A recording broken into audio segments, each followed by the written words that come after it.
think art is about telling stories.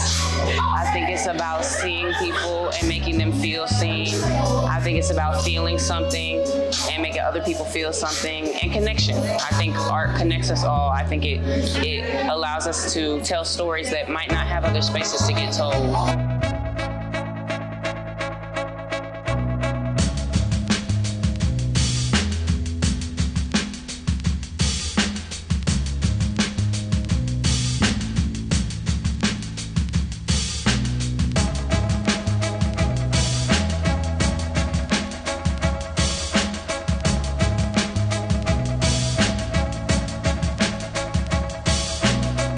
Arts have always been, for me, the leaders of culture. I believe that the creative arts, all forms of creative arts, lead culture. And one thing I think that's very important that a lot of people underestimate is the power of art in storytelling. People don't always see themselves in a situation and they think they're alone. My art in general and my style is a amalgamation of different styles.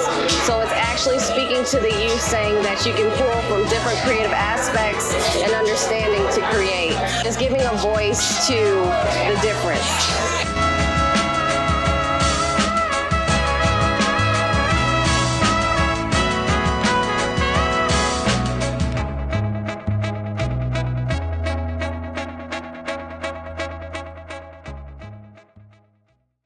People over the moon connected by stars with the blink of an eye, connected by the sky. By far, did you ever see me and my folks, comet trails, space dust, leave behind hate? I am an empty, childless thing, a dream deferred, defied, denied, a silent witness to resistance. I ask you, hopeless, helpless creatures, do we not deserve our freedom? Do not dismay, do not decay, but rise, rise, rise from ashes.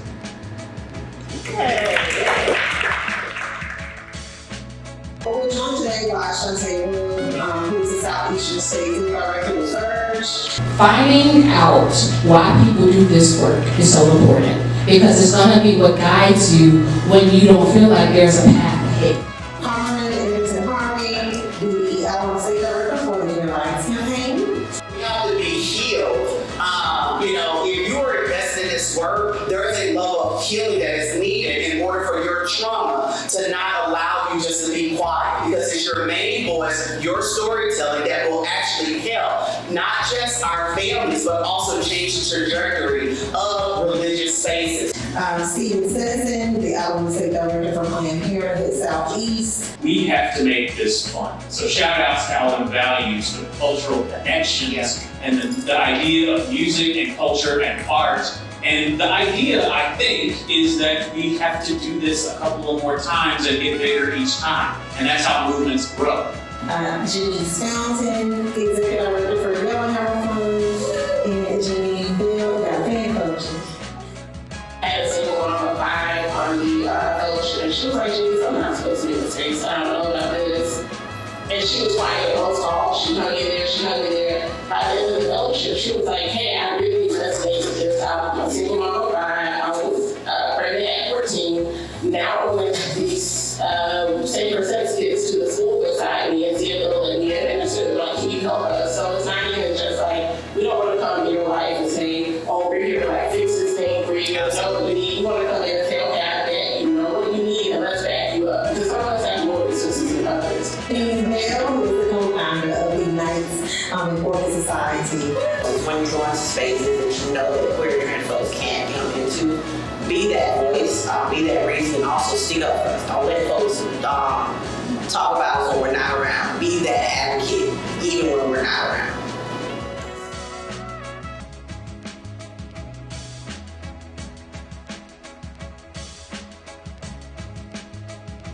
I spoke about how art often plays a part in activism, and now I'll open up with a quote that I'm sure you all heard from Nina Simone.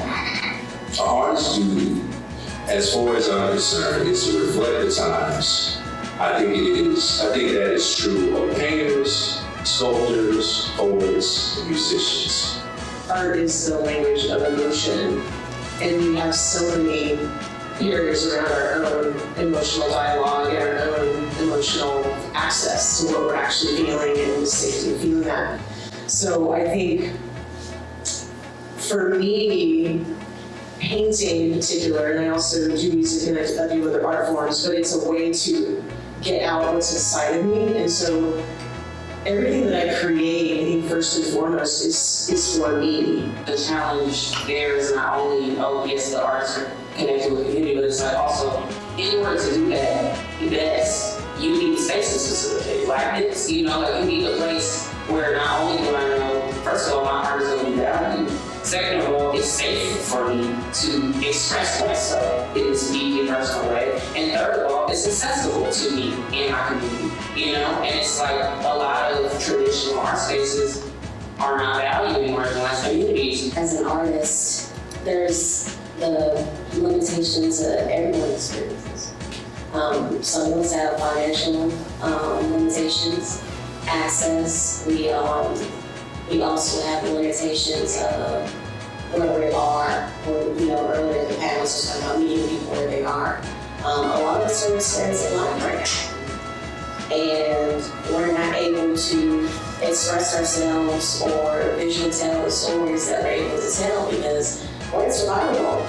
Also, the important aspect is providing our ancestors the experience that they never had the opportunity to have. So we experience their lives through their art form. Us creating is sending that energy right back to them, giving them the future that they weren't able to see even while they were living. So in their death and in their absence, they're still in their presence. Exactly, and in their presence, they're still able to breathe because we're providing that life. Yeah, life. The point that you made about how the past is connected to our present, right? So the piece that I did for this particular show kind of connects the past, which we hear a lot about J. Marion Sims, who is supposed to be the father of gynecology, right? So, if anybody is from Montgomery, y'all know our girl Michelle. She talks about the real mothers, right? And our guy Betsy and Lucy, who were, if it weren't for them being experimented on, being probed, tested, poked, and all these things, a lot of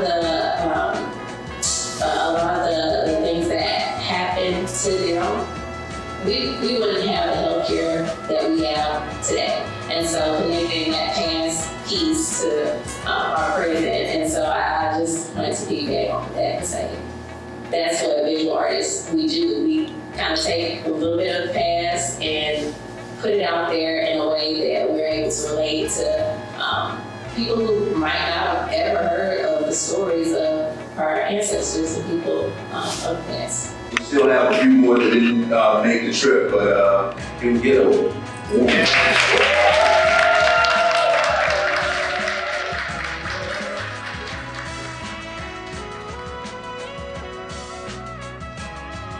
And thank our partners, 21 Dreams.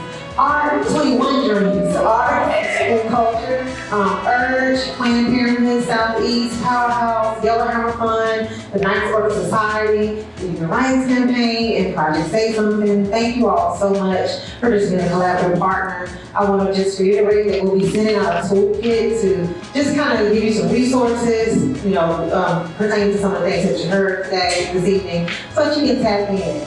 And our role as a communications organization is to connect you all with people that are doing the work on the ground. There are collective attacks that are going on, but guess what? There's a collective that is moving, that has boots on the ground, and you are invited to join and march with us, and I hope that you do so. Please take the information that you gained tonight and disperse it in communities that your trusted messengers in. I love y'all. Please hang around with some more food. We're getting ready to break down. You can hang around and chat while we break down and vibe out, or you can just get in your conversation.